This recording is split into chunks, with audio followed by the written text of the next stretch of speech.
చేసే పనిది, నమ్మిన పనిది, అడవపడ్డ పనిది, భవిష్యత్తు మార్గబలంది, తరించిన కార్యంది, చదువు, విద్య, ఉద్యోగం, వ్యాపారం, అలాగే విదేశాన యోగబలం, సినీ కళారంగం యోగబలం, క్రీడారంగం, రాజకీయ రంగం, అడవపడ్డ రంగం, శిగడ రంగం, లక్ష్మీ రంగం, యోగబలం, అనుకున్న కోరిక, నమ్మిన పని, వ్యవసాయ రంగబలంది ఎలా ఉంది చూడుతి.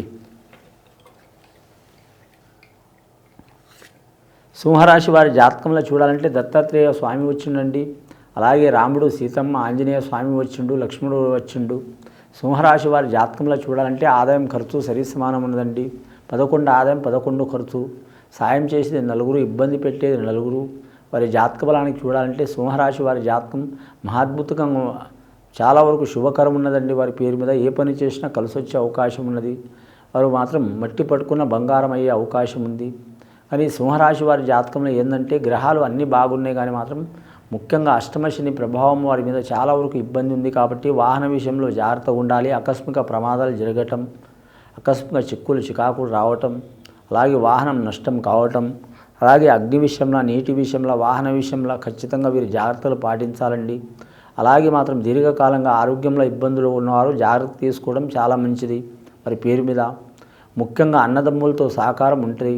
రాజకీయ నాయకులకు చూడాలంటే మాత్రం ముఖ్యంగా అతి కష్టం మీద విజయం పొందే అవకాశం ఉందండి. వీరికి ఎంతమంది సహకారం చేస్తారో, ఎవరు ఎప్పుడు ఇబ్బంది పెడతారో ఎవరికి తెలియదండి. కానీ ఇవాళ మంచిగా ఉన్న మనిషి రేపు హ్యాండ్ ఇచ్చే యోగాలు కూడా ఉన్నాయి. అయినా ఈ రాశి వారి జాతకంలో చూడాలంటే మనోధైర్యం చాలా ఉంటుంది. వీరి పేరు మీద ఆలోచన శక్తి చాలా ఉంటుంది. వీరు కష్టాన్నైనా, నష్టాన్నైనా, లాభాన్నైనా, సుఖాన్నైనా సరి సమానం తీసుకునే యోగ బలం ఉంటుంది.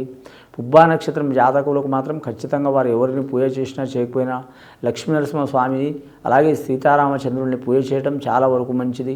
అలాగే మకా నక్షత్రం వారు మాత్రం మల్లికార్జున స్వామికి దర్శనం చేయడం చాలా వరకు మంచిది. శ్రీశైలం మల్లికార్జున స్వామి సందర్శనం చేయడం చాలా వరకు మంచిది.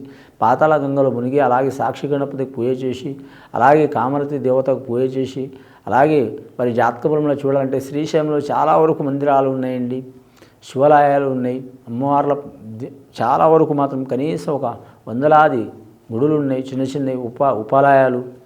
ఆ ఉపాలయాలు కూడా తిరగడం చాలా వరకు శుభకరం, యోగబలం ఉంటుంది. ముఖ్యంగా వీరు మాత్రం పాతాళ గంగలో మునిగి రావడం చాలా వరకు మంచిది. సాక్షి గణపతి పూజ చేయడం చాలా వరకు మంచిది. అలాగే వీరి జాతక బలానికి చూడాలంటే మాత్రం పంచపాండవులు నిర్మించిన లింగాన్ని కూడా మాత్రం వీరు పూజ చేయడం చాలా వరకు మంచిది.